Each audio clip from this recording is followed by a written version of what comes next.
बसंतपुर नामक गांव में दिनेश नाम का एक लकड़हारा अपनी पत्नी राधा के साथ एक छोटे से घर में रहता था।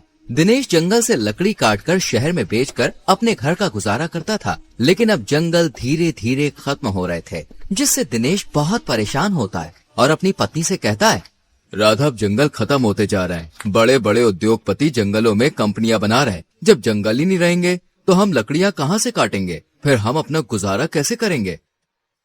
तुम कब तक यूँ लकड़ियाँ काटकर अपना गुजारा करते रहोगे? कोई और काम क्यों नहीं देख लेते? हमारे मोहल्ले में जो सुरेश रहता है, उसकी जमीन किसी उद्योगपति ने खरीद ली है। वो उस पर कंपनी बनाएगा। उसके बदले सुरेश को करोड़ों रुपए मिले हैं।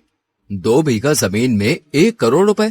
मुझे तो करोड़ का नाम सुनकर ही डर लग रहा है। मैं दिन भर मेहनत करता हूँ, जब कहीं जाकर 200-300 रुपए कमा पाता हूँ, लेकिन सुरेश इतने पैसों का करेगा क्या? उन पैसों से उसने 5 बीघा जमीन खरीद ली है और बचे हुए पैसों से अपना कारोबार शुरू कर लिया है। तुम्हारा मतलब 2 बीघा जमीन बेचकर 5 बीघा खरीद भी ली और फिर भी पैसे बच गए और अपना कारोबार भी शुरू कर लिया? ये तो सोने पे सुहागा हो गया। मैं तो कहती हूँ तुम भी अपनी जमीन बेच दो। वैसे भी आजकल खेती में रखा ही क्या है, जितनी लागत लगाते हैं उतनी पैदावार नहीं होती। कभी फसल मर जाती है तो कभी कीड़ा लग जाता है। लेकिन राधा, मैं अपनी जमीन नहीं बेच सकता। वो मेरे पूर्वजों की निशानी है, जो पीढ़ी दर पीढ़ी चली आ रही है। मैं उसे बेचने के बारे में कैसे सोच सकता हूँ? तुम्हारी सोच अभी भी पहले जमाने की है। दुनिया को देखो कितनी आगे बढ़ रही है और तुम आज भी वही के वही हो। कभी अपने हालात भी देख लिया करो। पूरे दिन मेहनत मजदूरी करते हो, जब कहीं चलकर 100-200 रुपए कमा पाते हो, और कभी कभी तो वो भी नहीं कमा पाते। कभी बाहर निकल कर देखो, दुनिया में कितने अमीर अमीर लोग हैं। तुम सही कह रही हो राधा, मैं अपनी जमीन बेच देता हूँ। मैं कल जमींदार के पास जाऊंगा। अगर उनकी नजर में कोई अमीर आदमी हो जो हमारी जमीन खरीद ले, इस जमीन को बेचकर हम भी दूसरी जमीन खरीद लेंगे और बचे हुए पैसों से कोई कारोबार कर लेंगे। अगले ही दिन दिनेश जमींदार के घर पहुंच जाता है और जमींदार से कहता है, जमींदार जी, मुझे आपसे कुछ काम था। दरअसल मुझे अपनी जमीन बेचनी है। अगर तुम्हारी नजर में कोई आदमी हो जो मेरी जमीन खरीद सके तो आप मुझे बता देना। तुम कौन सी जमीन की बात कर रहे हो? मालिक, वही जमीन जिसको गिरवी रखकर मैं तुमसे पैसे ले गया था। मालिक, अब लकड़ी का काम तो बचा नहीं, इसलिए सोच रहा हूँ जमीन बेचकर कोई कारोबार कर लूंगा।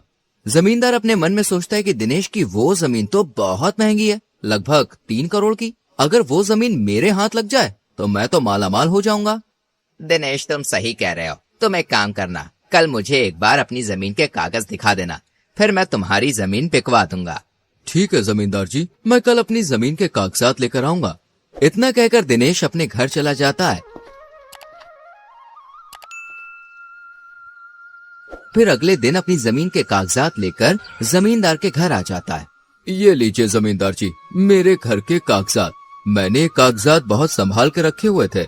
जमींदार सोचता है कि वो दिनेश से ये जमीन कैसे अपने नाम करवाए। कुछ देर सोचने के बाद जमींदार दिनेश से कहता है, अरे दिनेश, ये तुम्हारी जमीन तो सरकारी है, कागजों में साफ साफ लिखा है। तुम्हें किसी ने बताया नहीं?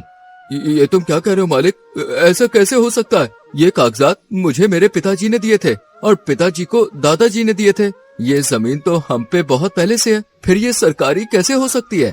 तो क्या मैं झूठ बोल रहा हूँ? अरे जो कागज पे लिखा है वही तो बता रहा हूँ। कागज पर लिखा क्या झूठ होता है? अगर तुम्हें मेरी बात पे यकीन नहीं तो किसी और को दिखवा लो। पहले जमाने में कोई किसी की भी जमीन ले लिया करता था। जमीन पानी की तरह मुफ्त में मिलती थी। मेरे दादाजी के यहाँ एक आदमी काम करता था। वो दादाजी की बहुत सेवा करता था, इसलिए दादाजी ने उसे 50 बीघा जमीन यूं ही मुफ्त में दे दी थी। अगर आज वो जमीन हमारे पास होती तो भाई कम से कम 100 करोड़ की होती। पहले जमाने में किसी को क्या पता था कि ये सरकारी जमीन है या किसी और की। तो जमींदार जी, मुझे अब क्या करना होगा? ये जमीन मेरे नाम कैसे होगी? आप कैसे भी करके ये जमीन मेरे नाम करवा दीजिए। सरकारी जमीन किसी के नाम नहीं होती, उस पर सिर्फ सरकार का ही हक होता है। अगर किसी और को पता चल गया कि तुम्हारी जमीन सरकारी है तो वो सरकार को बता देगा और फिर सरकार तुम्हारी ये जमीन तुमसे छीन लेगी। इसलिए किसी को भी अपनी जमीन के बारे में बताना मत और ना ही किसी को कागज दिखाना, वरना तुम्हारी जमीन तुम्हारे हाथ से निकल जाएगी। जमींदार जी, अब क्या होगा? मुझे तो कुछ भी समझ में नहीं आ रहा, आप ही कुछ बताइए। वैसे तो मैं इन सरकारी मामलों में पड़ता नहीं हूँ, लेकिन तुम सीधे आदमी हो, इसलिए मैं तुम्हारे लिए काम कर सकता हूँ। तुम्हारी ये जमीन मैं ले लूंगा, लेकिन मैं तुम्हें इसके केवल 10 लाख रुपए ही दे सकता हूँ, क्योंकि सरकार को जब भी पता चल गया तो वो ये जमीन मुझसे छीन लेगी। तुम गरीब आदमी हो, इसलिए तुम्हें मैं 10 लाख रुपए दे रहा हूँ, वरना मैं जमीन की तरफ मुड़ कर भी नहीं देखता। वैसे भी सरकार एक ना एक दिन ये जमीन ले ही लेगी।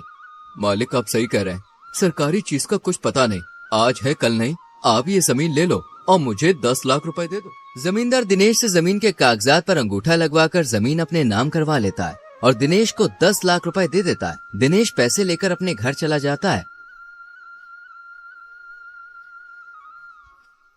और फिर सारी बात अपनी पत्नी को बताता है। ये बात सुनकर दिनेश की पत्नी के होश उड़ जाते हैं। ये तुमने क्या किया? करोड़ों की जमीन यूँ पानी में बहा है। एक बार मुझसे पूछ तो लेते। उस जमींदार ने तुम्हें पागल बना दिया और तुम उस झूठे की बातों में आ गए। या ईश्वर, अब मैं क्या करूं? तुम कोई भी काम सही से नहीं करते हो। तुम मुझे उस जमींदार के पास ले चलो, मैं उससे बात करूंगी। दिनेश अपनी पत्नी को लेकर जमींदार के घर की ओर निकल जाता है। तभी उसे रास्ते में सुरेश मिलता है। अरे भाभी जी, क्या बात है, इतनी जल्दी में कहाँ जा रही हो? क्या बताऊं भाई साहब, तुम्हारे भैया जमींदार के पास अपनी जमीन को बेचने के लिए गए थे, लेकिन जमींदार ने इनको पागल बना दिया और हमारी जमीन सरकारी बताकर अपने नाम करवा ली। ये तो बहुत बुरा हुआ भाभी जी, तुम्हारी जमीन सरकारी कैसे हो सकती है? अरे वो तो दिनेश के दादाजी ने खरीदी थी मेरे दादाजी के साथ, और सरकारी जमीन के कागजात तो सरकार के पास होते हैं। तुम एक बार मुझे बता देते तो मैं तुम्हारी जमीन बिकवा देता। दिनेश भाई, तुमने ये क्या किया? अब तुम ही बताओ भाई साहब, हम क्या करें? मुझे तो कुछ समझ ही नहीं आ रहा। वो जमींदार एक नंबर का बदमाश है, हमें गांव के मुखिया के पास चलना चाहिए, वो ही तुम्हारी मदद कर सकते हैं। सुरेश दोनों को गांव के मुखिया के पास ले जाता है और मुखिया जी को सारी बात बताता है। मुखिया जी जमींदार को बुलाते हैं और जमींदार से कहते हैं, क्यों लालचंद जी, तुमने दिनेश की जमीन को सरकारी बताकर अपने नाम करवा ली? अरे तुम बहुत गरीब लोग की मजबूरी का फायदा उठाते हो। ये तुम क्या कह रहे हो मुखिया जी? दिनेश से मैंने वो जमीन 10 लाख रुपए की खरीदी है। ये मेरे पास खुद चलकर अपनी जमीन बेचने आया था। मैंने इससे कोई जबरदस्ती नहीं की। अगर आपको यकीन नहीं तो आप खुद ही इससे पूछ लीजिए। दिनेश, लालचंद सही कह रहा है, तुम इसके पास जमीन बेचने गए थे। मुखिया जी, मैं जमींदार जी के पास पूछने गया था कि अगर तुम्हारी नजर में कोई आदमी हो जो मेरी जमीन खरीद सके तो मुझे बताना, लेकिन जमींदार जी ने मेरी जमीन सरकारी बताकर मुझसे अंगूठा लगवा लिया और मुझे 10 लाख रुपए दे दिए, लेकिन मेरी वो जमीन करोड़ों रुपए की है। दिनेश, तुम करोड़ों की बात कर रहे हो? तुम जानते भी हो करोड़ कितनी बड़ी रकम होती है? कभी देखे भी है करोड़ रुपए? तुमने अपनी मर्जी से जमींदार को जमीन बेची है। जब तुम अंगूठा लगा रहे थे तब तुम्हें दिखा नहीं कि तुम्हारी जमीन करोड़ों की है या लाखों की? फिजूल में भले आदमी को परेशान करते हो। जहाँ तक मैं जानता हूँ जमींदार जी ऐसा कभी नहीं कर सकते। जमींदार जी एक ईमानदार आदमी है, उन पर आरोप लगाते हुए तुम्हें शर्म नहीं आती? दरअसल गांव का मुखिया भी जमींदार से मिला हुआ होता है, इसलिए वो जमींदार को बचाने की कोशिश करता है। लेकिन सुरेश एक पढ़ा लिखा आदमी होता है। वो मुखिया से कहता है, मुखिया जी, दिनेश एक अनपढ़ आदमी है। जमींदार जी ने धोखेधड़ी से जमीन अपने नाम करवाई है, आप इंसाफ कीजिए। तो अब तुम हमें इंसाफ करना सिखाओगे? तुम देख रहे हो मुकेश ने जमींदार से 10 लाख रुपए लिए, फिर इसमें धोखाधड़ी वाली बात कहाँ से आ गई? मुखिया जी, मुझे लगता है तुम भी जमींदार से मिले हो। अरे तुम दोनों मिलकर दिनेश को लूट रहे हो। मैं तुम दोनों पर आईपीसी धारा 420 का केस करूंगा, जो कि धोखेधड़ी के लिए लगाई जाती है। ये 420 की धारा क्या होती है? अरे मैं इनसे डरने वाला नहीं हूँ, तुम ये बात अपने दिमाग में बैठा लो। मुखिया समझ जाता है कि रमेश एक पढ़ा लिखा इंसान है और अगर मुझ पर कोई केस हुआ तो मेरा मुखिया का पद छिन जाएगा और जो जेल होगी सो अलग। अरे रमेश भाई, तुम ये कैसी बातें कर रहे हो? अगर हमारे गांव की बात कोर्ट कचहरी में जाएगी तो इससे हमारे गांव की ही बदनामी होगी। हम इस मसले को यहीं हल कर लेते हैं। मुखिया जी अपना पीछा छुड़ाने के लिए जमींदार से कहते हैं, जमींदार जी, दिनेश एक अनपढ़ आदमी है, तुम्हें इसकी जमीन वापस करनी होगी। लेकिन मुखिया जी। अरे लेकिन वेकिन कुछ नहीं, तुमने वो जमीन दिनेश से धोखेधड़ी से ली है, इसलिए तुम्हें अभी के अभी दिनेश को वो जमीन वापस करनी ही होगी। जमींदार दिनेश की जमीन के कागजात दिनेश को वापस कर देता है। इस तरह सुरेश अपनी समझदारी से दिनेश की जमीन वापस दिलवा देता है।